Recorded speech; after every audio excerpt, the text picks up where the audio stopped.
the Biden administration is putting a lot of pressure on the new settlements. So tell me what you think about this. I think that's one of the big mistakes that the Biden administration and prior administrations have done.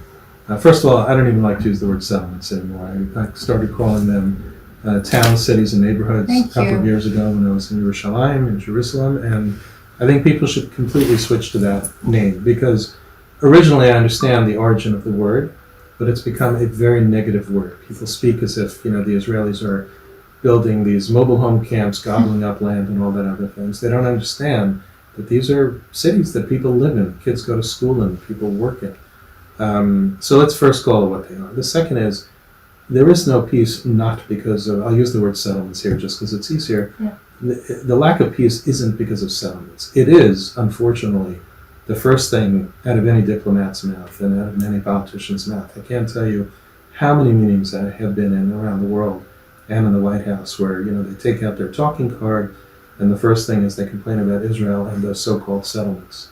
It's just not true.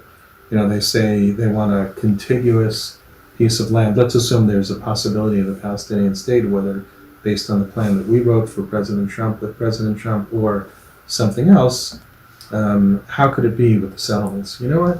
I live in Teaneck, New Jersey. I used to go to Manhattan every day for work, and I'd go over a bridge or I'd cross a tunnel. There are ways to get people around, efficient ways to get people around without having to have everything contiguous. Contiguity doesn't work, and nobody should be uprooted for a peace agreement. What kind of peace is that?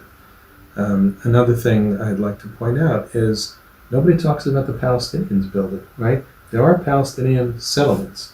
Palestinians may not want to go to Israel for approval. That's ideological.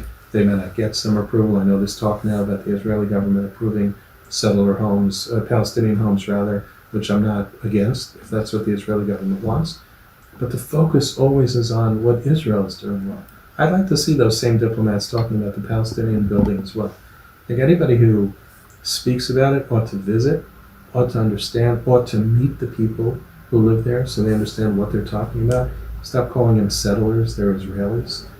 They're an amazing people. And I think it is one of the least understood issues of the Israeli-Palestinian conflict, the more people should focus on.